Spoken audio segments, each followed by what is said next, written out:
रही हूं आप सभी को। गुरुदेव 2005 की बात है, आज से 19 बरस पहले दिल्ली दूरदर्शन की एक रिकॉर्डिंग में गई थी।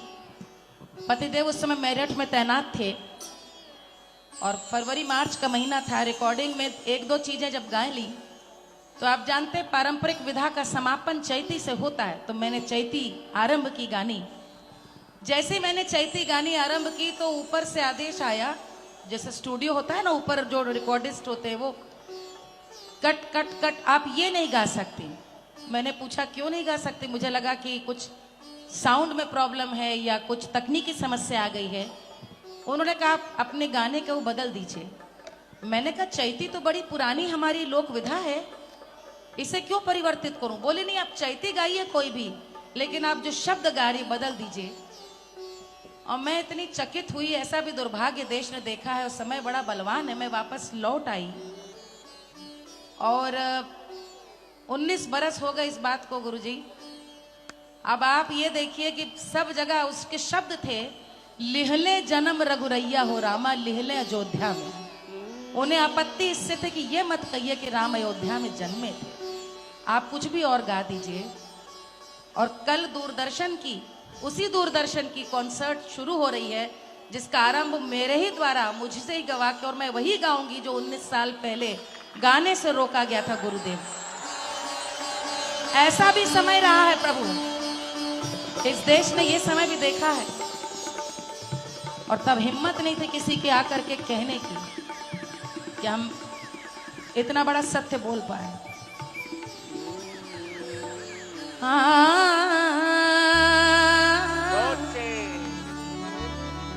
लिहले जन्म रघुरैया हो रामा,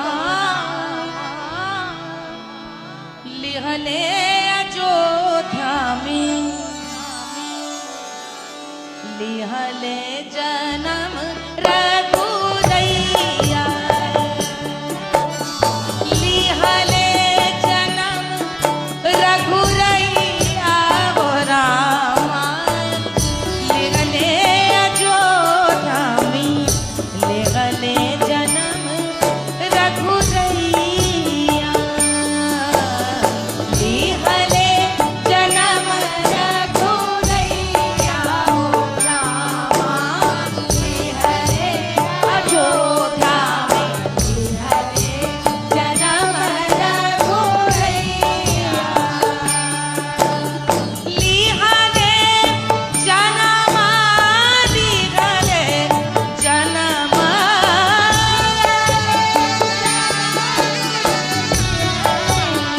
जन्म, अरे लिहले जन्म, लिहले जन्म, लिहले जन्म रघुरैया हो रामा, लिहले अयोध्या में, लिहले जन्म रघुरैया।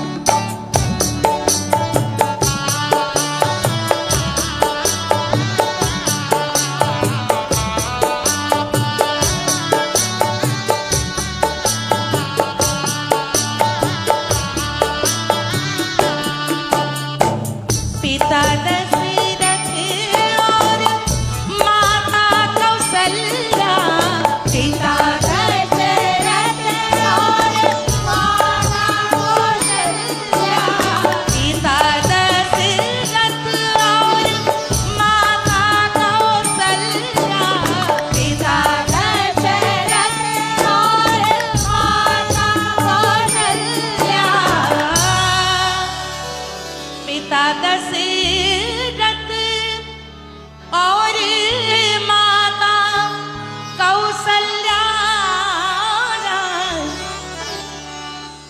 भरत लखन शत्रु भाई हो रामा, भरत लखन शत्रु भाई हो रामा, भरत लखन शत्रु भाई हो रामा, भरत लखन शत्रु भाई हो रामा, भरत लखन शत्रु भाई हो रामा, लिहल अयोध्या में भरत लखन शत्रु भाई हो रामा, लिहले जन्म रामा, लिहले जन्म हो, लिहले जन्म हो, लिहले जन्म,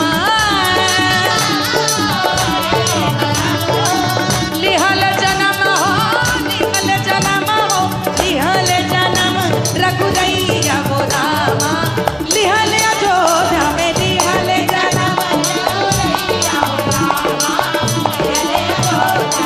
लिहले जन्म रघु, लिहले जन्म रघु, लिहले जन्म रघुदैया हो रामा, लिहले अयोध्या में लिहले जन्म रघुदैया।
अरे घर घर बाज सनैया हो रामा, घर घर गूंज बधैया हो रामा, घर घर बाज बधैया हो रामा, घर घर बाज बधैया हो रामा,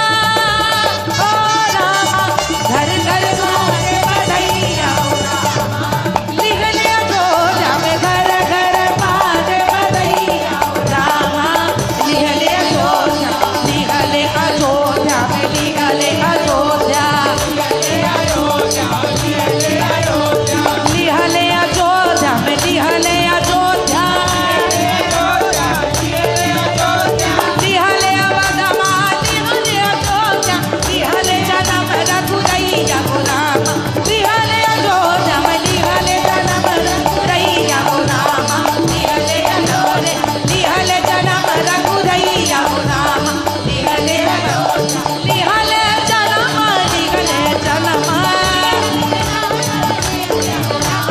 गूंज बधैया, गूंज बधैया, अरे लिहले जन्म रघुदैया हो रामा, लिहले अयोध्या में लिहले जन्म रघुदैया हो रामा, लिहले अयोध्या में लिहले जन्म रघु, लिहले जन्म रघु, लिहले जन्म रघु रैया हो रामा, लिहले अयोध्या में।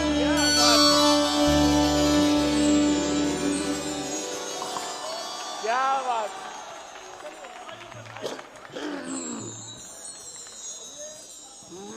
जी मतलब हम लोग तो, अरे हम लोग क्या कब से गए, लेकिन सरकारी चैनल था ना दूरदर्शन, बाकी कहीं मनाही नहीं, सरकारी चैनल में उन्हें चैती से आपत्ति नहीं थी। चैत माँ से चुनरी रंगा दे बालम गा दीजिए, कुछ भी गा दीजिए। लेहले जन्म रघुरैया हो रामा, लेहले अयोध्या में, ये पंक्ति नहीं आए। और उस समय तो सोशल मीडिया था नहीं, तो ये बातें कौन कहता कहाँ कहता। और बाद में ये भी असहिष्णुता पे जब बात चली थी, तब मैंने एक टेलीविजन की डिबेट में कहा था कि आप लोग को असहिष्णुता लगती है, उस समय आप लोग कहाँ थे। हमारे जैसे कलाकार गवाह बैठे हैं कि हम लोग, मैं तो हमेशा राम की चीजें हम लोग गाते रहे। लोकगीत गाती हूँ, चैती तो घाटों कितनी पुरानी विधा है, लेकिन इसको गाने से रोक दिया तो हम लोग की सुनवाई करने वाला कोई नहीं था। और मैं हमेशा से गरिमा के संग जीवन जीती आई हूँ। मैं सड़क पर इन चीज़ों को ले जाने वाली, उसमें मैं यकीन नहीं करती हूँ। लेकिन एक समय आता है, सही समय बात कहनी चाहिए, और तब सही समय पे बात कही तो लोगों को आज भी वो कभी कभी वीडियो बड़ा वायरल होता है, व्हाट्सएप पे आता है। और मुझे आश्चर्य हुआ जब दूरदर्शन ने कल से अपना लाइव प्रसारण का कार्यक्रम शुरू करा है, गुप्तार घाट से होगा। तो पहले शाम के लिए जब मुझे बुलाया तो मैंने कहा ये राम की लीला है कि कहीं भी होता है, ये प्रभु की लीला है कि आज आपके यहाँ गुरुदेव के यहाँ कौन सा ऐसा विश्व का कलाकार है जो नहीं आ रहा गुरुदेव के सम्मान में। लेकिन ये गुरु कृपा है कि उन्होंने मुझे आज याद किया, ये उनका आशीर्वाद है मुझ पर। और मैं बता नहीं सकती कि कितना आनंद है। मैं तो समझिए ये तो कार्यक्रम है जो सार्वजनिक हो रहा है, इधर रोज मन में 24 घंटा माइक हो तो रोज गाए, रोज नाचे, यही मन उत्सवमय है पूरा।